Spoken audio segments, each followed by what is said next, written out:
الحمد لله الحمد لله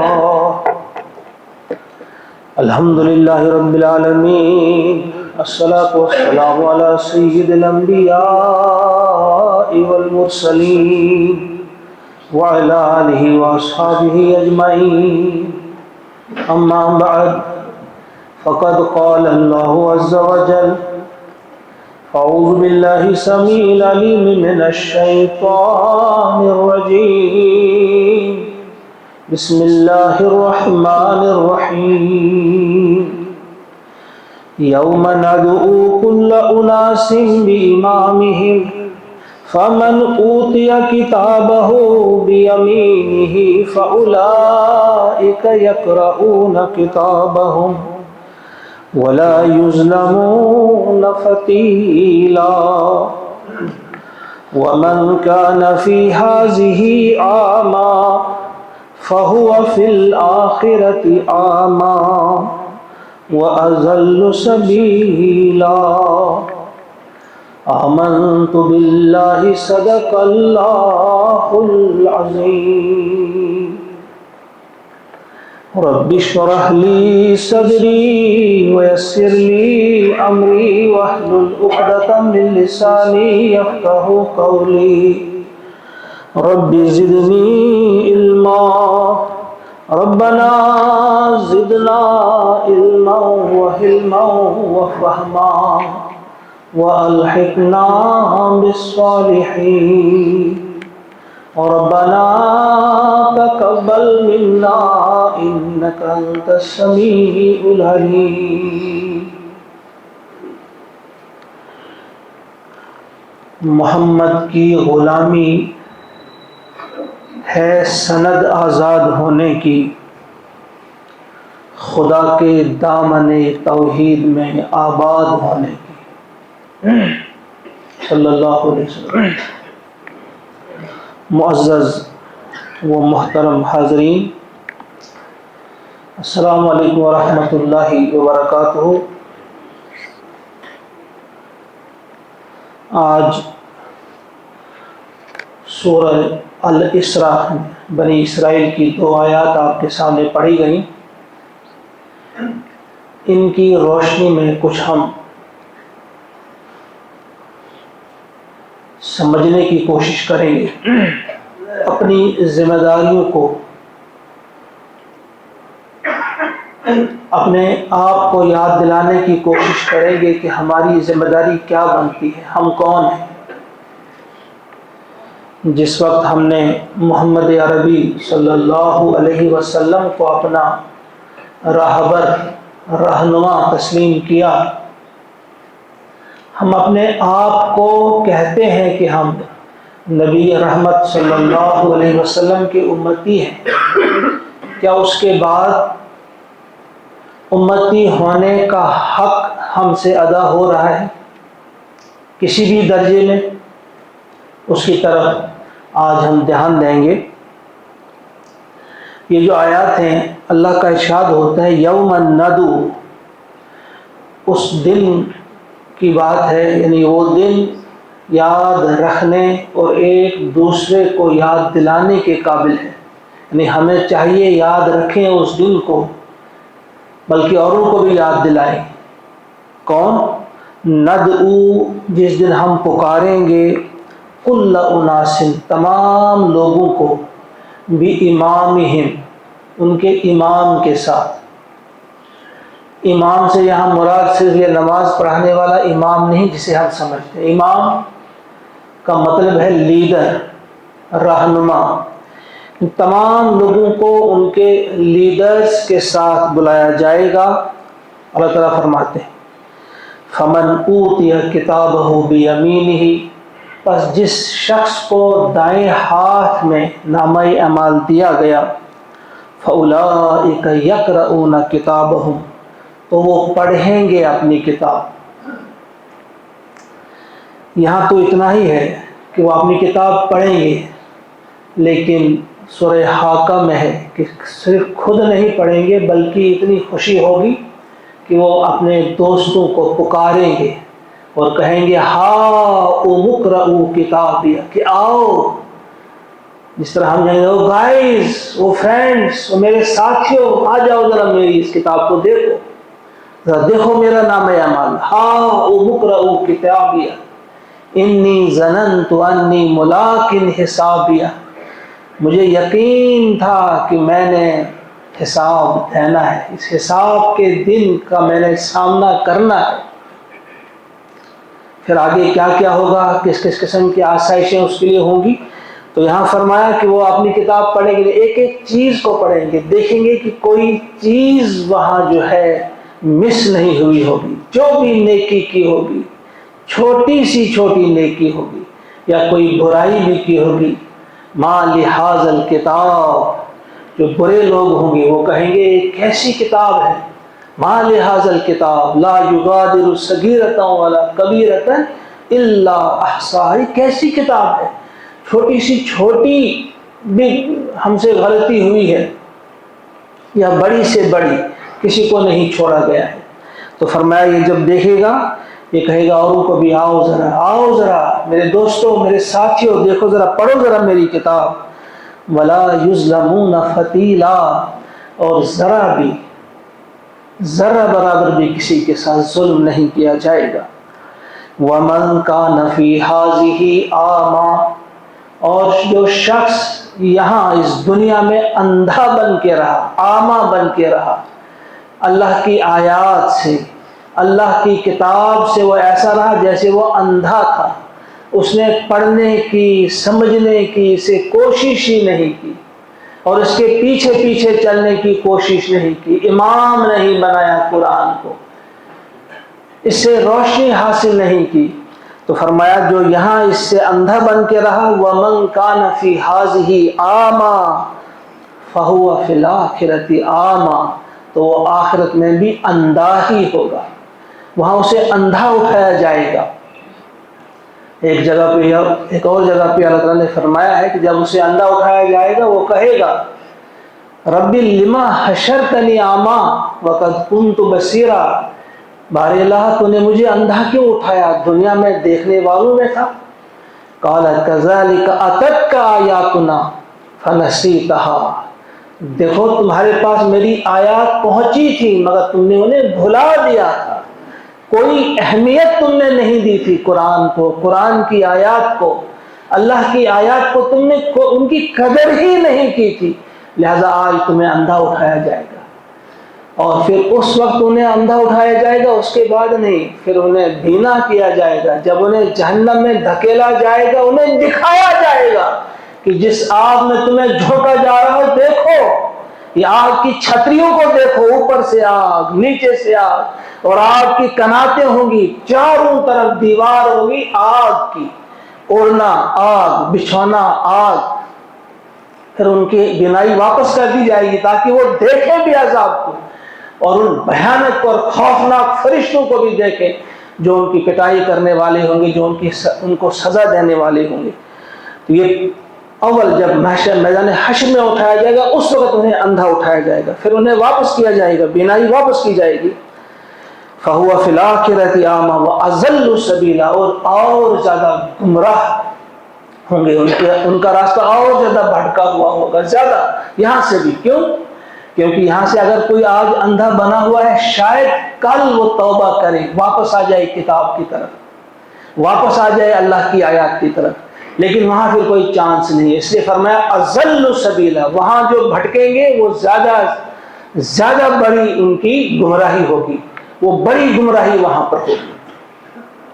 ان آیات کی روشنی میں ذرا دیکھیں کہ ہمارے جو فرمایا ندعو کل اناس بامامہم، ہم نے اپنا امام کس کو بنایا ہے، ہمارا امام، ہمارا گائیڈ، ہمارا رہبر کون ہے؟ وہ وہی ہیں جو امام الانبیاء ہیں، محمد عربی صلی اللہ علیہ وسلم، اور ان کی امامت میں جو ان کی طرف رہنمائی کرے وہ بھی ہمارا رہبر ہو سکتا ہے، ان کے ساتھ انہیں اٹھایا جائے گا، اپنے جھنڈے لے کر ہوں گے، ہر امام، ہر لیڈر اپنا جھنڈا لیے ہوئے ہوگا اور اس کے فالوورز اس کے ساتھ ہوں گے، فرمایا ان کے ساتھ ہی ان کو بلایا جائے گا۔ تو ہمیں ذرا بار بار دیکھنا چاہیے کہ ہمارا گائیڈ، ہمارا رہبر کون ہے۔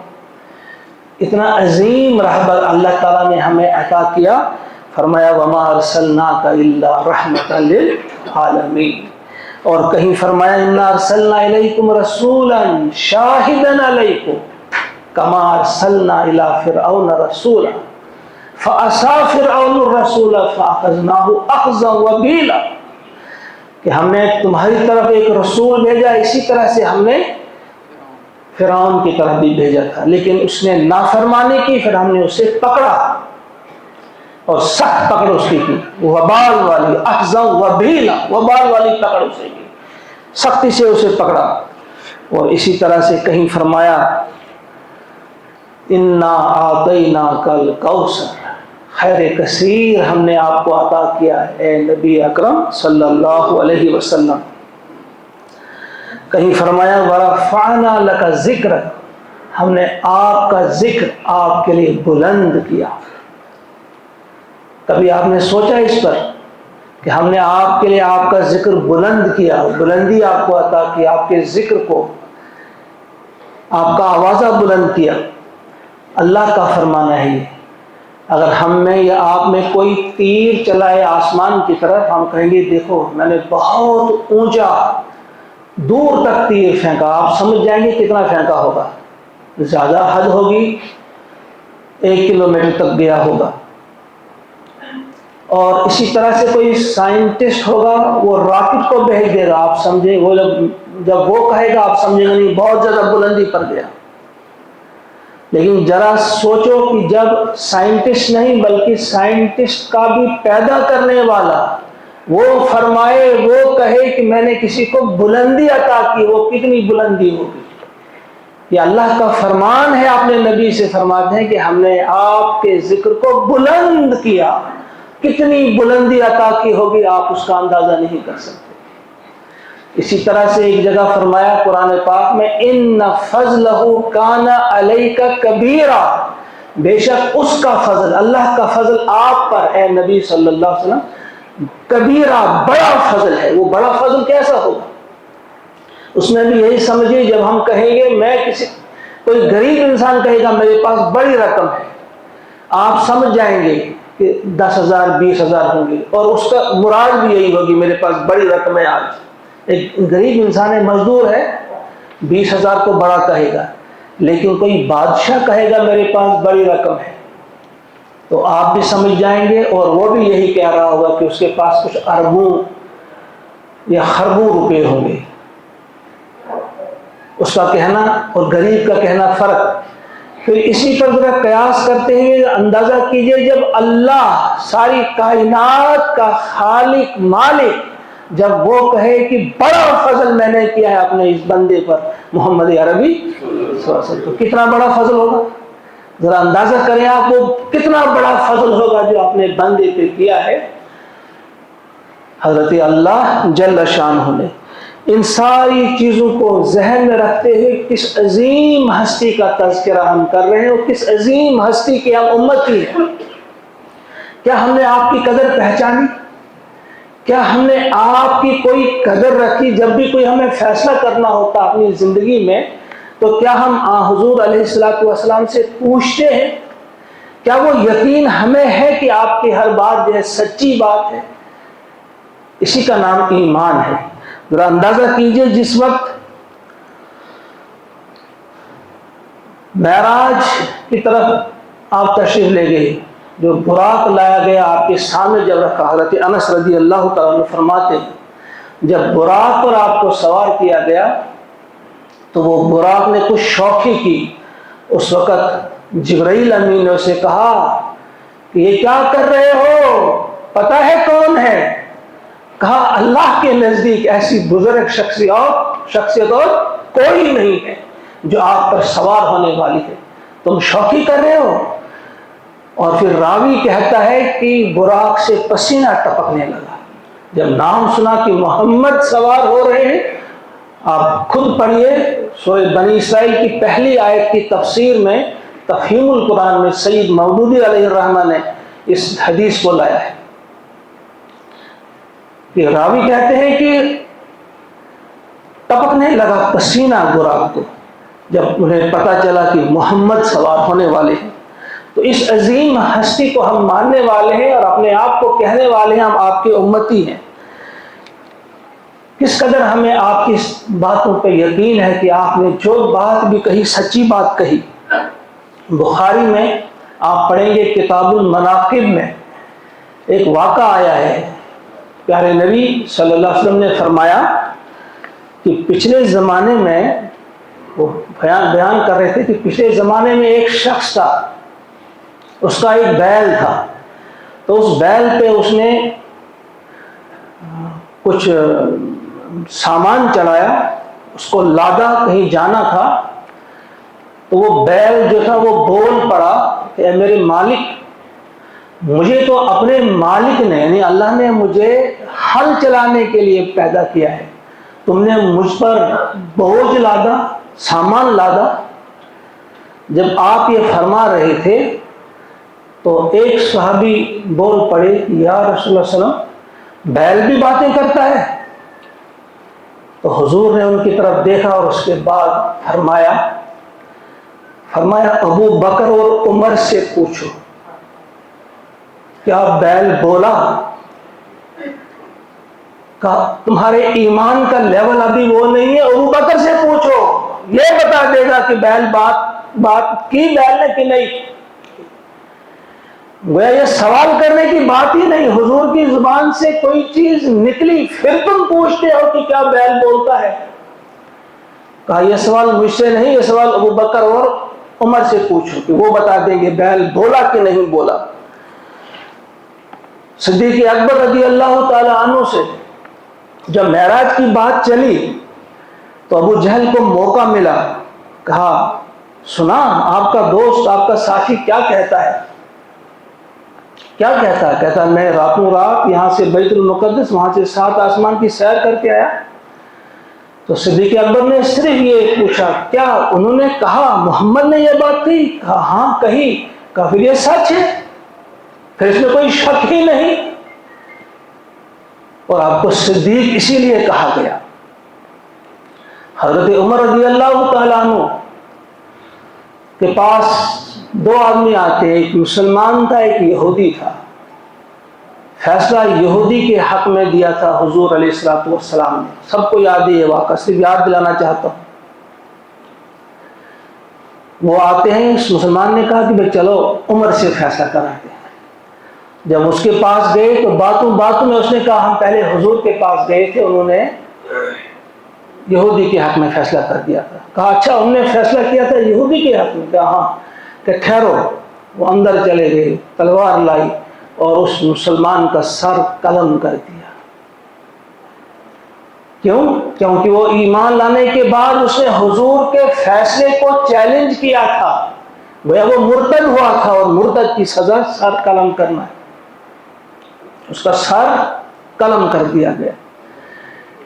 انہوں نے پہچانا تھا کہ حضور نبی اکرم صلی اللہ علیہ وسلم آپ کی ذات کون سی ذات ہے، آپ کی شخصیت کون سی شخصیت ہے، آپ کے فرمودات پہ عمل کرنا کہیں دائیں بائیں سے نکل جانے کی بات نہیں، بلکہ اسٹریٹ فارورڈ انسان ہو، صاف۔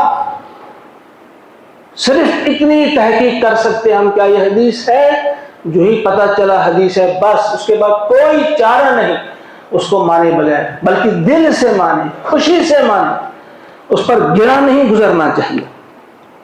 اتنے سچے پیغمبر، اور جب اتنے سچے پیغمبر کی بہت ساری باتیں ہم نے اپنی آنکھوں سے دیکھی سچ ثابت ہوتی، جو پیشن گوئی آپ نے کی کبھی بھی وہ غلط ثابت نہیں ہوئی، بے شمار آج تک پوری ہو چکی ہے، جو آج کے بعد ہوں گی، قیامت کے بارے میں بھی ہوں گی، وہ بھی پوری ہوں گی۔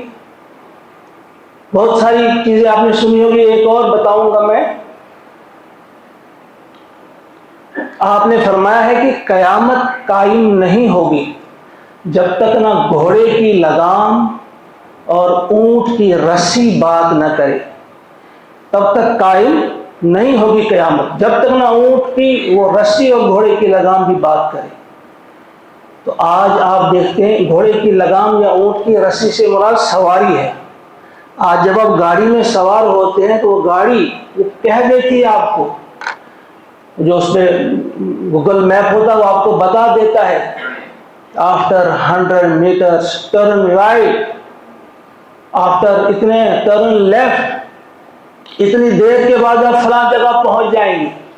یعنی برابر وہ آپ کو بتا دیتی ہے ٹائم، کہاں جانا ہے، کتنے بجے جانا ہے، راستہ کون سے. بات کی ہے گھوڑے کی لگام نے بھی بات کی ہے، اونٹ کی رسی نے بھی بات کی. اس سچے پیغمبر کی بات پہ ہم شک کریں، اس سچے پیغمبر کی پیشن گوئی پہ ہم شک کریں اور عمل سے رک جائیں. آپ نے فرمایا الدنیا سجن المؤمن، دنیا جو ہے مومن کے لیے قید خانہ ہے. ذرا غور کیجیے اس بات پہ، کتنی وسیع بات ہے یہ. مومن کا قید خانہ ہے دنیا. کیا ہم سمجھتے ہیں اس کو قید خانہ؟ قید خانہ کسے کہتے ہیں؟ جیل کسے کہتے ہیں؟ جنہوں نے جیل کاٹی ہو، جو قید میں رہے ہوں، ان سے پوچھے آپ. وہ جب جیل میں ہوتے ہیں، اگر اتنی دیر بھی رہنا پڑے، عمر قید بھی ہو، تو وہ جیل میں رہ کر جیل کے اندر باغات لگانے کی بات نہیں کرتے. وہ جیل کے اندر کی ڈیولپمنٹ کے بارے میں نہیں سوچتے. وہ وہاں سوچتے ہیں تو کیا کہ جب ہم باہر آئیں گے تو کیا کریں گے، پہلا قدم کیا کرنا ہوگا، پھر دوسرا قدم ہمارا کیا ہوگا، تیسرا قدم کیا ہوگا. ذرا دیکھیے حضور کی بات کتنی وسیع ہے، اس کا مفہوم کیا ہے، کس پیارے انداز سے ہمیں سمجھایا ہے کہ اس دنیا میں یہی سوچو، آپ دنیا میں رہو. اور جس طرح ایک قیدی جیل میں رہتا ہے اور جیل میں رہ کر اسے جیل کی فکر نہیں ہوتی، وہ صرف یہ سوچتا ہے جب میں باہر آ جاؤں گا تو باہر مجھے کیا کرنا ہے. اس کے لیے منصوبہ بندی کرتا ہے، اس کے لیے وہ پلاننگ کرتا ہے. تو آپ دیکھیں، ہم جب جیل سے باہر جائیں گے، دنیا سے جب باہر جانا ہوگا ہمیں، یہ قید خانہ ہے، تو پہلا سٹیپ ہمارا کیا ہوگا، پہلا قدم کیا ہوتا ہے؟ سب سے پہلے کس چیز سے ہمیں سابقہ ہوگا؟ موت سے. تو تیاری کی ہم نے موت کی. موت کس چیز کا نام ہے؟ کیسی تیاری ہم نے موت کی ہے؟ حضور علیہ السلام نے فرمایا ہے کہ موت کا فرشتہ جب حاضر ہوتا ہے روح قبض کرنے کے لیے، تو 360 جو جوڑ ہیں اس کے، تو 360 جوڑوں پہ جیسے 360 تلواریں چلتی. موت کی سختی معمولی سختی نہیں ہے، یہ 360 جوڑوں پہ 360 تلواریں چلتی. کیا ہم نے تیاری کی کچھ اس سختی سے بچنے کے لیے؟ ہم کوئی سوچ رہے؟ اس کے برعکس جو اللہ کا فرما بردار ہوگا، جس نے اللہ کی آیات کو اپنا امام بنایا ہوگا، جس نے واقعی بنایا ہوگا محمد عربی صلی اللہ علیہ وسلم کو امام، اس کے پیچھے چلے ہوں، ان کے فرمودات پہ عمل کیا ہو، اس کے لیے فرمایا، اس کے لیے ایسی ہوگی. روح کیسے نکلے گی؟ جس طرح مشق میں پانی ہوتا ہے، چمڑی کی مشق ہوا کرتی تھی، اس کا جو منہ ہے وہ بھی اتنا ہی کھلا ہوتا ہے جتنا اس کا پیٹ کھلا ہوتا ہے. اس کو باندھ دیا جاتا تھا، پانی اس میں بھرا جاتا تھا، تو اس کو جب کھول دیتے ہیں تو فوراً سارا پانی نکل جاتا ہے، یعنی بغیر کسی تکلیف کے آرام کے ساتھ اس کی روح نکل جائے گی.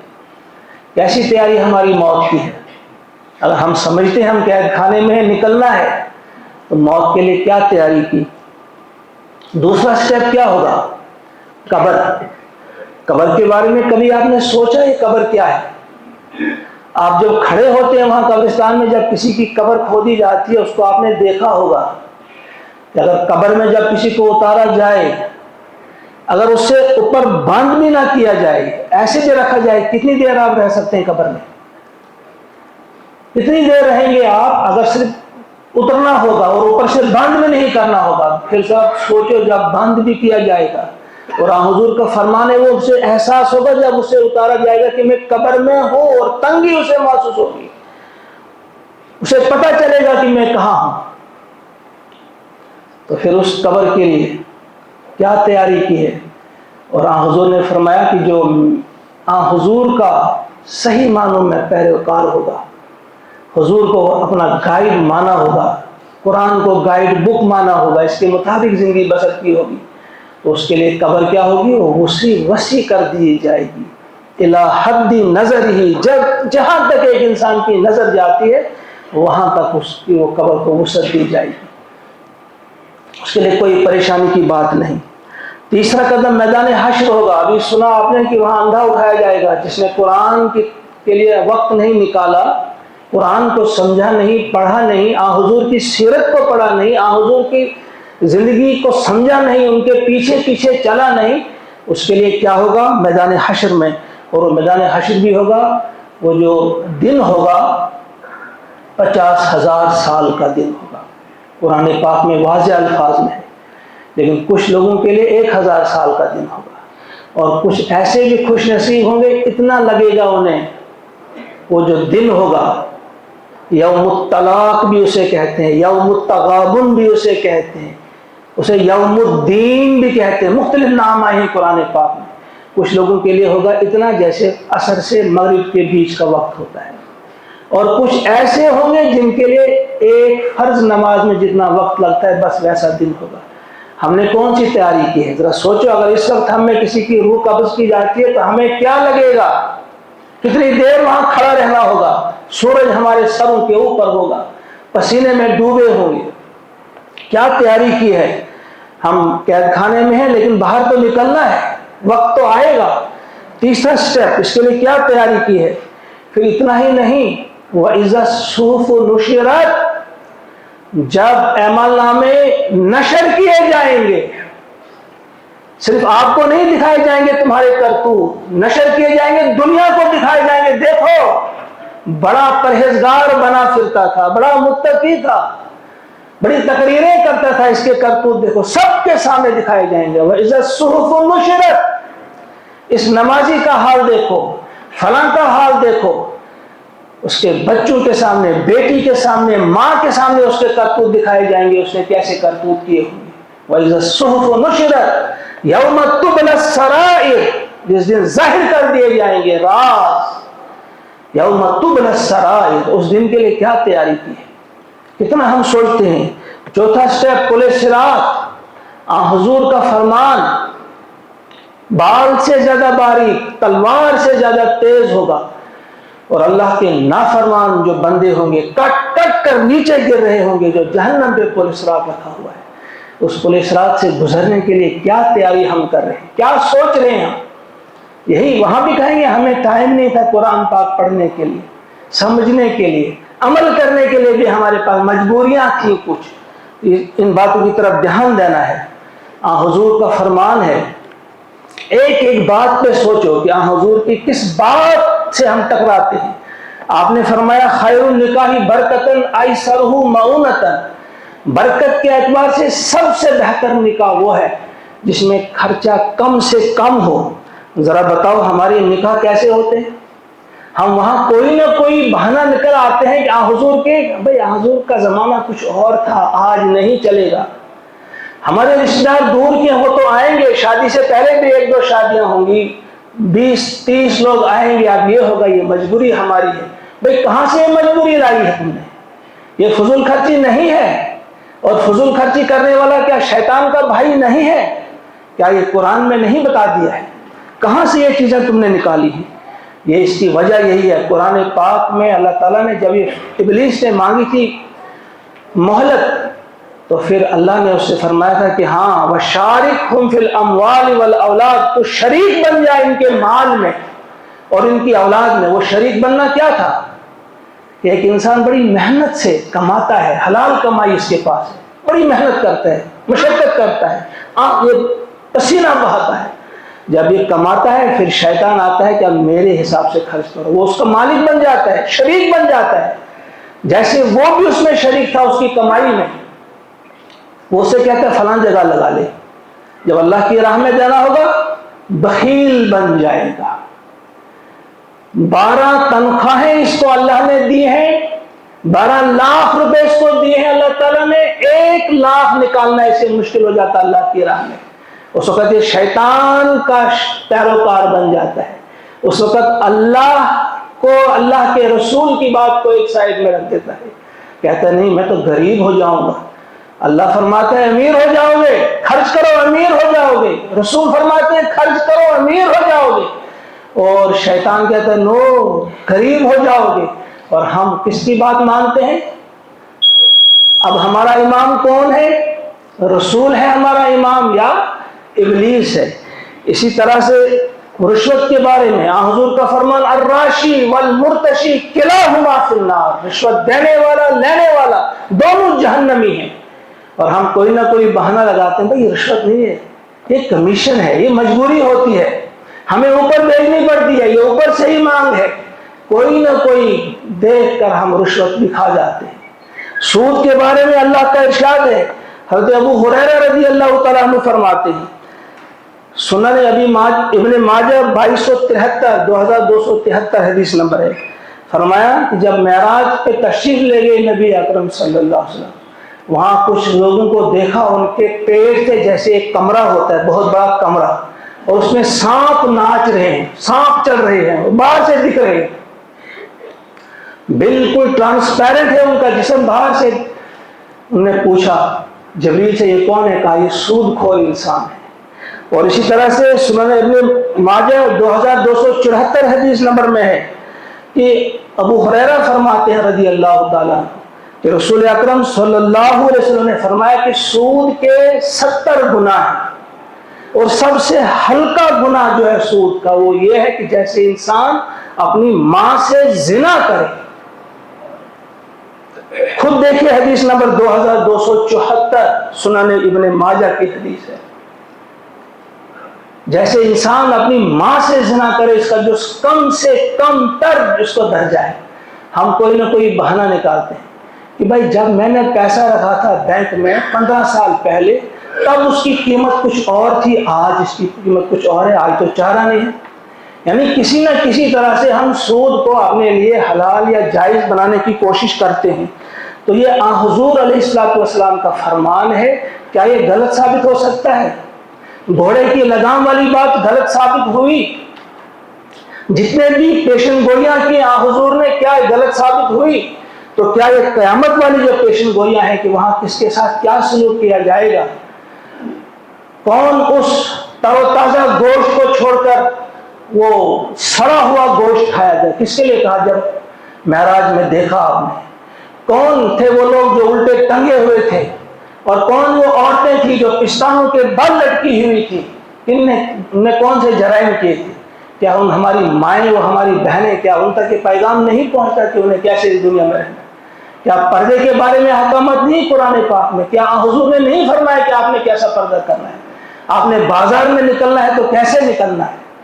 ماں باپ کے ساتھ سلوک کرنا ہے تو کیسا سلوک کرنا ہے؟ ماں باپ کے سامنے مسکرائیں آپ، ایک حج مقبول، حج مبرور کا اجر آپ کو ملتا ہے۔ مسکرانے کی بات ہی نہیں، ہم تو ماں باپ سے بات بھی نہیں کرتے، ہم تو صرف بالکل پیروں تلے رونے کے لیے بھی تیار ہوتے ہیں، کوئی قدر نہیں۔ یہ ہمیں جھنجھوڑ رہی ہے احادیث پاک ہمیں۔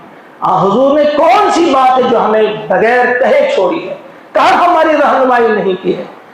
لہذا ہمیں دیکھنا چاہیے، صرف شادی کے موقع پہ نہیں، غمی کے موقع پہ بھی ہم کہاں پوچھتے ہیں حضور سے کہ یہ ماتم جو ہے اس کا کیا ہے طریقہ ہے، کیسے جو ہمارے بزرگ چلے جاتے ہیں ان کے لیے ہم کون سی دعا کر سکتے ہیں، کیسے کر سکتے ہیں؟ اپنے ہی رواج نکالیں، کہیں تیجا ہے، کہیں چوتھا ہے، کہیں 40واں ہے، کہیں 1000واں ہے، پتہ نہیں کیا کیا ہے۔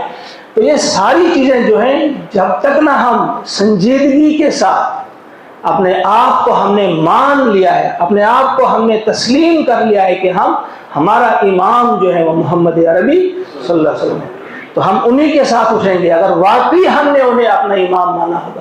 ورنہ اگر کہیں اور کسی سے پوچھا ہوگا، شادی کے موقع پہ کسی اور سے پوچھیں گے، کریں گے وہی، پھر وہ اس کا امام ہوگا۔ پالیٹکس میں کسی اور سے پوچھیں گے، وہ ان کا امام ہوگا۔